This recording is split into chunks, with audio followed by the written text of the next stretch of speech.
¿Qué tal? Bienvenido al siguiente video de tu curso La materia y sus interacciones. Espero que estés muy bien. El día de hoy vamos a trabajar con esta continuación de los estados de la materia. Si recuerdas, en videos anteriores platicamos sobre los diferentes estados de la materia y que podemos cambiar de un estado a otro con agregando o eliminando calor dentro de estos mismos estados. Hablamos también sobre el cuarto estado de la materia, que es el plasma. Así que el día de hoy vamos a hablar de dos estados muy importantes, gaseoso y líquido. Vamos a trabajar con sus características, sus propiedades y algunos ejemplos de dónde los podemos encontrar. Vamos a verlo.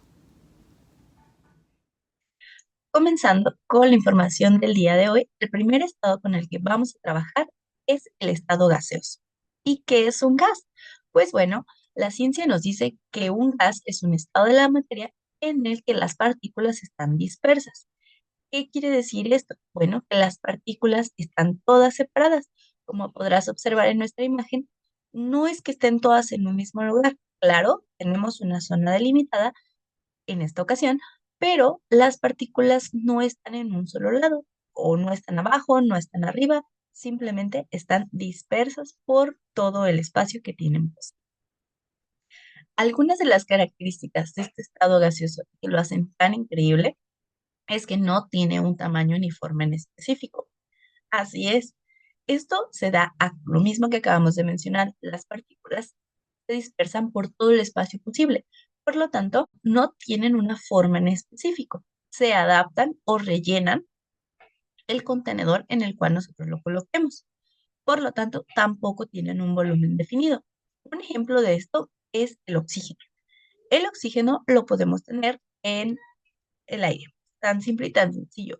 Y si nosotros observamos simplemente la habitación en la que estás, o tal vez la casa, o si vas en la calle, la extensión del espacio es inmensa y en todos y cada uno de esos espacios se encuentra el oxígeno.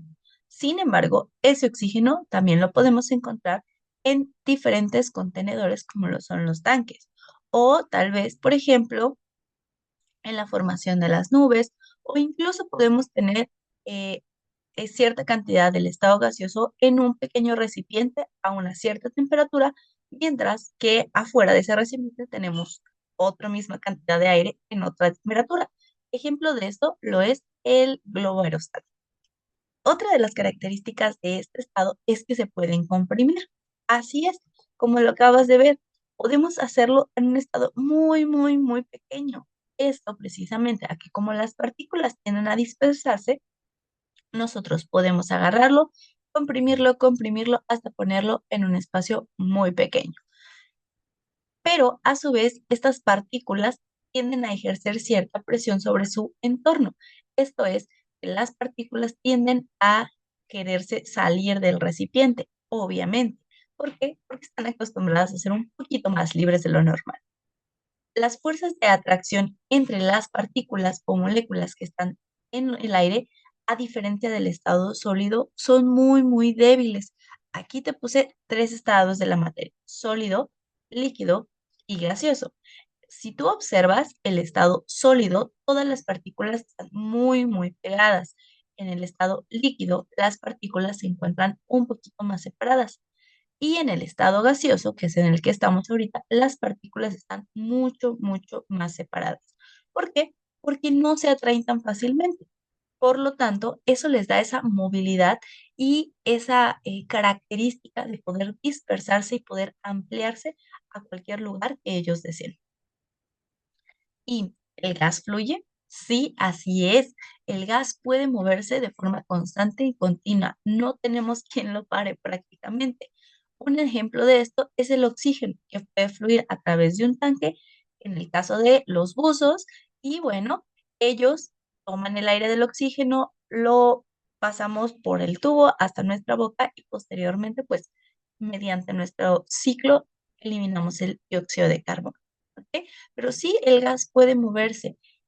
Un ejemplo de esto, nuevamente con un tanque, por ejemplo, de oxígeno, nosotros tenemos el oxígeno contenido en un pequeño tanque o en un recipiente. Cuando nosotros lo abrimos, si no está conectado a ningún lado, ese oxígeno inmediatamente se va a dispersar a la habitación o en el lugar en el que esté, no importa qué tan grande sea. A diferencia que si nosotros le ponemos una manguerita, bueno, va a tener cierta conducción, pero esa es una de las características del gas. Algunos ejemplos de estados gaseosos o de gases con los que tenemos contacto normalmente es el dióxido de carbono o CO2 que producen las fábricas, los coches o incluso nosotros mismos. El nitrógeno, que se utiliza mucho en las industrias, el gas butano, que es el gas que utilizamos para cocinar, el helio, estoy seguro que más de alguna ocasión has comprado o has recibido uno de esos globos que flotan. Bueno, el gas helio es el que tiende a esa propiedad de podernos ayudar a elevar esos globos. Y como ya lo habíamos mencionado durante el curso, pues el oxígeno, que es indispensable y esencial para nuestra vida. Continuando con nuestro segundo estado de la materia del día de hoy, tenemos a los líquidos. ¿Y qué es un líquido? Bueno, la ciencia nos dice que es todo aquel material capaz de fluir libremente con partículas dispersas, con movilidad, pero ojo aquí, con un volumen definido. Esa es la principal diferencia que tenemos con los gases.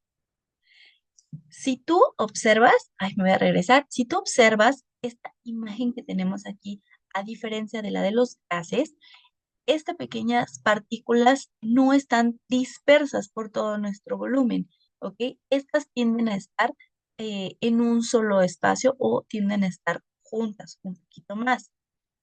Y eso es lo que les ayuda a tener un volumen definido. Algunas de las características del estado líquido es que, por ejemplo, no tienen forma definida y adoptan la forma de su contenedor. Suena un poco parecido al estado gaseoso. Sin embargo, aquí tenemos un volumen definido. Por lo tanto, estas partículas, a pesar de que cambian su forma, no se van a dispersar como lo es en el caso del estado gaseoso. Nos dice que las fuerzas de atracción son fuertes, pero con movilidad. ¿Qué quiere decir esto? Bueno, nosotros podemos tener este vaso de agua aquí y tiene un cierto volumen, 250 mililitros, ¿ok? Si yo volteo ese vaso de agua y lo derramo en el piso, por ejemplo, siguen siendo 250 mililitros. Cambiaron su forma, sí, así es, pero el volumen no se ve afectado. Y nos dice que las fuerzas de atracción son fuertes, pero con movilidad.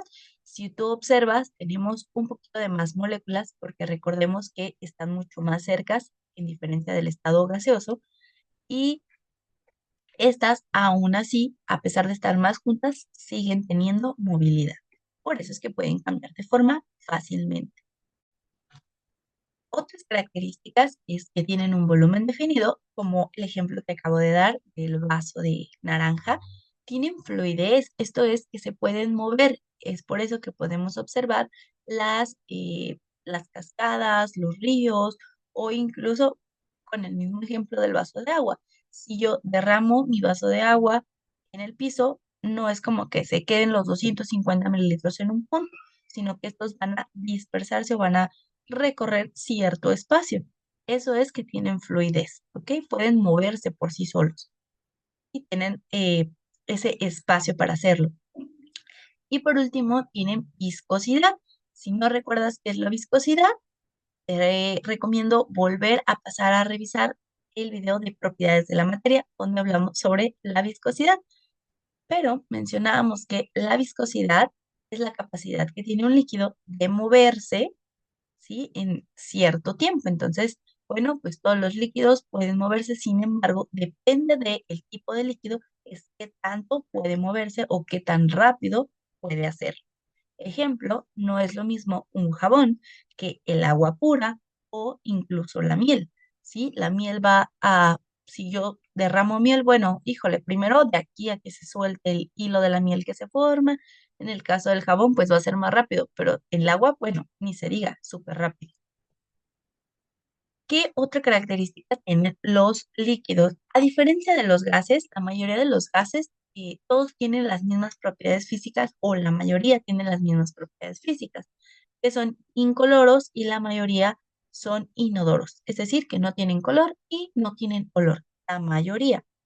Sin embargo, en el caso de los líquidos, algunos líquidos pueden tener color, olor e incluso sabor, ¿sí? Son muy, muy diferentes. Sin embargo, tenemos otros líquidos que pueden no tener ninguna de estas características. Ejemplo, el café es uno de los líquidos que tiene color, olor y sabor. Un jugo de limón nuevamente tiene color, olor y sabor. En el caso de la gasolina, por ejemplo, o del aceite, sabemos que tiene color, sabemos que tiene olor y no estamos seguros del sabor, pero no queremos averiguarlo. Sin embargo, otros líquidos que son incoloros, es decir, no tienen color, no tienen olor y no tienen sabor, como lo es el agua. Algunos ejemplos de líquidos, bueno, que tenemos en nuestra vida diaria, 1 millón. Pero aquí te puse algunos para que recuerdes, si no tienes a la mano como ejemplos claros. Puede ser un refresco, un acondicionador, una miel maple, como ya te lo había mencionado, miel natural, el champú, el aceite de oliva, un vaso de agua, un vaso de jugo, pintura, incluso el maquillaje también puede estar en estado líquido, en el caso de los aceites para carro, bueno, infinidad de materia que tenemos en este estado. ¿Y qué te pareció la información? Muy sencilla, de seguro. Estoy segura que esta información, mucha de ella tú ya lo sabías, lo único que hicimos fue recordarla. Y para asegurarnos que sí aprendimos el día de hoy, vamos a hacer un breve repaso de lo más importante. Número 1, los gases tienen la propiedad de moverse a su gusto, por así decirlo, tienen una alta fluidez, sus partículas o moléculas tienen muy poca adherencia o cohesión. Esto quiere decir que pueden separarse y por lo tanto les da la opción de dispersarse por todo el espacio que tienen disponible. En el caso de los líquidos, sus partículas tienen mayor cohesión que en el caso de los gases. Sin embargo, los líquidos tienen un volumen definido, ¿ok? Y pueden también, al igual que los gases, cambiar de forma. Estos se adaptan ambos a la forma que les dé su recipiente, si es que lo tienen. Si no, bueno, pues no van a tener una forma como tal. Y bueno, esa fue toda la información de esta sesión. Escríbeme en los comentarios todas tus dudas, tus opiniones, algunos ejemplos que tengas sobre estado gaseoso, estado líquido o incluso si tienes información más a detalle de estos estados, compártela y enriquece con nosotros esta sesión. Nos vemos en la próxima.